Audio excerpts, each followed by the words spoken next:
Alright, let us talk about what Hover Air is bringing to the table with their newest drone, the Aqua. It's a totally different direction for them. Forget the palm-sized selfie-style flyers. This machine is clearly built for real adventure. Lakes, docks, open water, all the places most drones wouldn't dare. First thing you'll notice is that bold orange ring around the drone.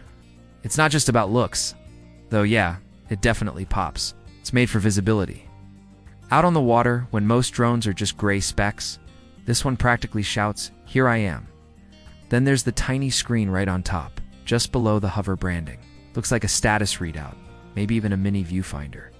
That means less messing around with apps and more of a power and in-fly experience.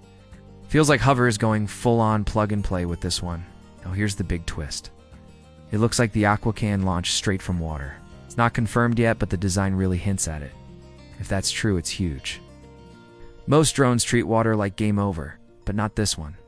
From what we can tell, the motors and blades are tuned to push off from the surface, whether that's glassy calm or a little chop. It uses a standard quadcopter layout.